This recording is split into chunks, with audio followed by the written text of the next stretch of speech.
بسم اللہ الرحمن الرحیم۔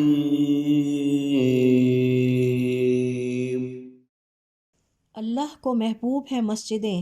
حضرت ابو ہریرہ رضی اللہ تعالیٰ عنہ فرماتے ہیں، آپ صلی اللہ علیہ وسلم کا ارشاد ہے، اس روئے زمین پر اللہ تعالیٰ کو محبوب ترین علاقے یا جگہ مسجد ہیں۔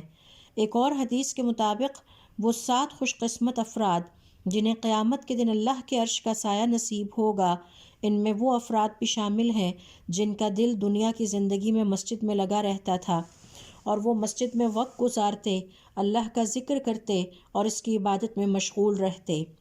ہمارے صالحین کا طریقہ کار یہ تھا کہ 40 سال کی عمر کے بعد اپنا زیادہ تر وقت مساجد میں گزارا کرتے۔ جناب عمران کی اہلیہ نے بھی اپنے نومولود کے لیے مسجد کی خدمت اور اللہ کی عبادت کرنے کی نظر مانی جو اللہ تعالیٰ نے پسند فرمائی۔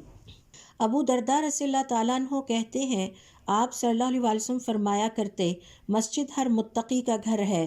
حضرت ابو العباس القرطبی رحمۃ اللہ علیہ فرماتے ہیں، مساجد اللہ تعالیٰ کو محبوب ترین جگہ اس لیے ہیں کہ یہاں کثرت سے خیر کے کام سر انجام پاتے ہیں، مثلاً اللہ تعالیٰ کی عبادت، اللہ تعالیٰ کا ذکر کرنا، مومنوں کے اجتماعات کا منعقد ہونا، دین کے شعائر کا ظاہر ہونا، فرشتوں کی حاضری وغیرہ۔